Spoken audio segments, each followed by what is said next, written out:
We're continuing to follow the latest developments in the crisis in Ukraine. Here is a live look at Maidan Square in Kiev, Ukraine. This is one day after coming under attack from Russian forces. World leaders united in outrage against Russian President Vladimir Putin's attack on a sovereign country. President Joe Biden imposing more sanctions against Russia today. Putin is the aggressor. Putin chose this war, and now he and his country will bear the consequences. We will limit Russia's ability to do business in dollars, euros, pounds, and yen to be part of the global economy. And the war in Ukraine now impacting families right here in North Carolina. Thousands of servicemen and women from Fort Bragg are already on the ground on Ukraine's border. They've left families behind to help, and other military families are on edge tonight, wondering if their loved ones will be deployed. WCNC Charlotte's Hunter Sines spoke to one of those families and joins us live. Hunter? Fred, it is a heavy day for families in Fort Bragg, many of them nervously waiting to see if they get that phone call that will send their loved ones overseas. Ukraine sounding the alarm as Russia invades, bombing cities and causing panic. Things are really getting serious over there. And things are getting serious 5,000 miles away from Ukraine in Fort Bragg, North Carolina. It's always been joked that Fort Bragg is the president's 911 call.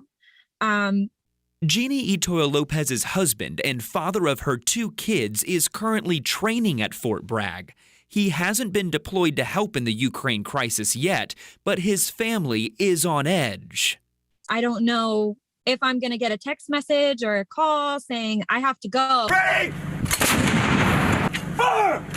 Roughly 3,000 troops from the 82nd Airborne Division in Fort Bragg are in Poland, along the Ukraine border, helping with refugees fleeing the bomb-riddled country. Today, we asked Governor Roy Cooper if more troops would be sent from Fort Bragg.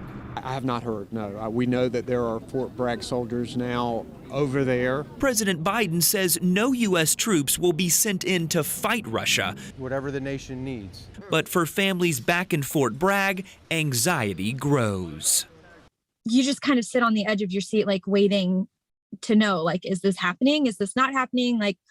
When can this heaviness end? When can I take this backpack of anxiety off and just kind of breathe?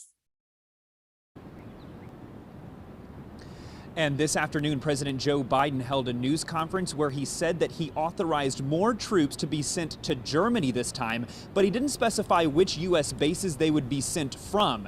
Meanwhile, military families in Fort Bragg and across this country are just asking for everyone's kindness and support as this all plays out. Reporting live in Charlotte, Hunter Sines, WCNC Charlotte. Those families give so much. Hunter, thank you for that report. And today, Congresswoman Alma Adams released a statement condemning Russia's attack against Ukraine, saying in part, quote, "Ukraine is a sovereign democratic country, and this aggression against their people is unprovoked. I support President Biden's actions earlier this week to impose significant costs on Russia for its invasion of Ukraine."